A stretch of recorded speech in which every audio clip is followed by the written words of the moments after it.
yourself in. I mean, you can look yourself in the mirror, but you're not pleased with what you saw or what you see.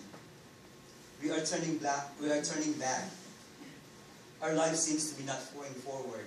It feels like there are heavy shackles around our feet, and we are confined in one corner. We are condemned by our filthiness. As mentioned here, Jerusalem is like a menstruous woman. So imagine how filthy that is. Our enemies magnifies himself.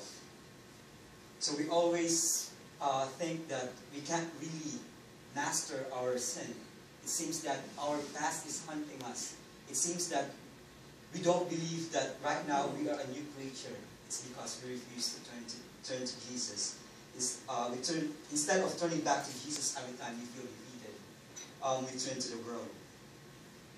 We are so desolate. We feel so alone and lonely. Yes, we can be alone, but to be alone and lonely is a different thing. There is none to comfort us. We feel like captives. It seems like we are trapped in a quicksand, and moment by moment we are sinking.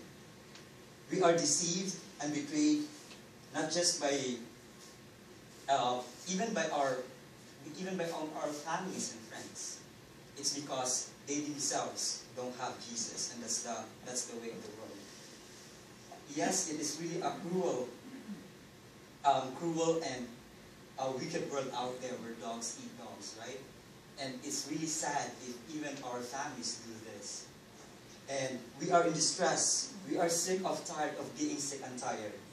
We are troubled, our sighs are many, and our hearts are faint. So maybe right now you are in this situation, or maybe you know of somebody who are in this situation. So those are the things that I actually just picked up from the entire chapter that we read in chapter 1 of Lamentations. But maybe I believe that everybody is saved here right now. Even though I don't see the heart, but maybe if you know of somebody who is in this situation, but they can't really run unto Jesus because they don't remember a moment in their life where they accepted Jesus as their personal Savior. And maybe we should be burdened. Imagine we will shine forth the life of Jesus Christ through us. Yes, we have a Saturday soul winning that we should pray and plan to be there.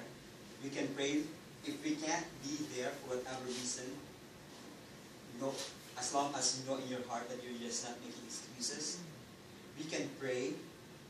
We can open our mouth. We're not only confined to do our soul winning every Saturday, but good thing about our church is that we have a great mission program.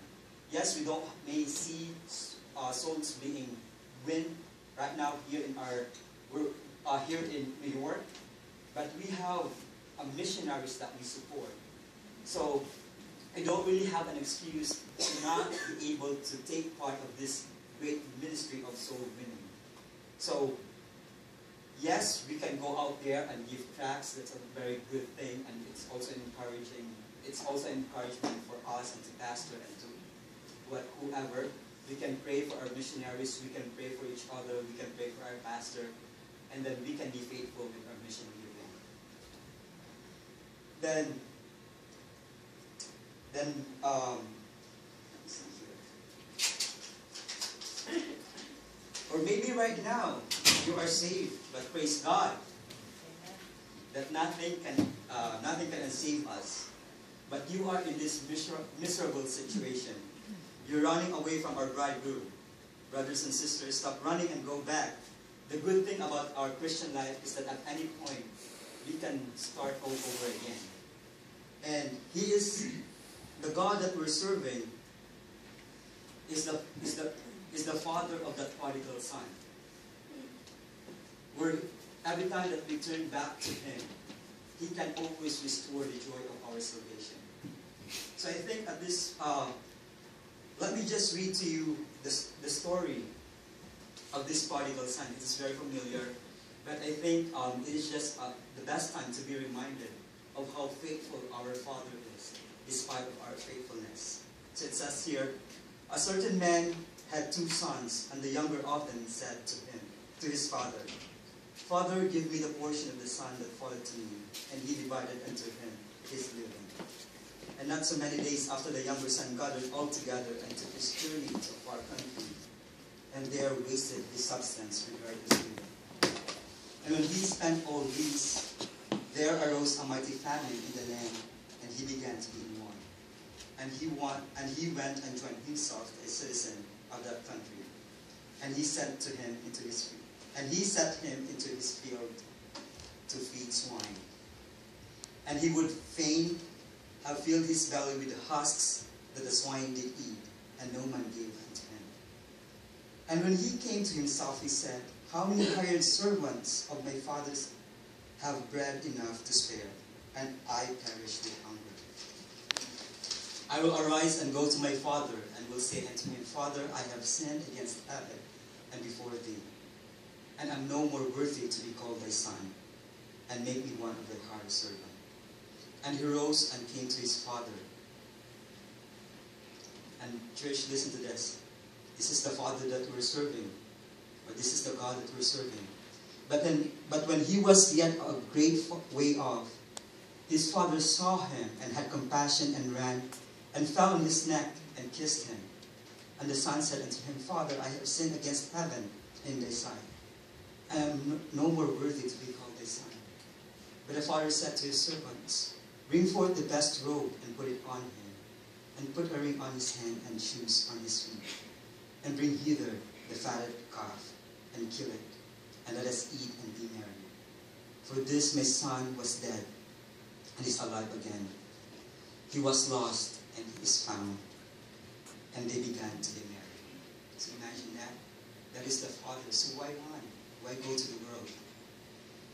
It's really mind-blowing that I know each one of us experience how cruel the world is. But we still fall to that lie. We still believe that the world can satisfy us. We still believe that, just like Israel when they were traveling in the wilderness when they left Egypt, when they experience pain, when they experience trouble, when they experience hardships, the things that they just remember are the spices that they had in Egypt. But they forgot how hard life was, that they were asked to make bricks without the straw. That's how we are. I think that's how we are right now. In this Christian walk as believers of Jesus Christ, yes, we experience hardship, we experience pain, we experience trouble. After all, God didn't even promise us that the sky will always be blue, right? God said in His Word that we will experience pain, we will experience trouble, but God promised us the joy of our salvation. God promised a way of escape. So how soon can we forget? How come that we forget so easily how filthy we were before we found Christ? Yes, we maybe have the money that we had before. We maybe have the friends that we had. But can you remember how you feel around those friends?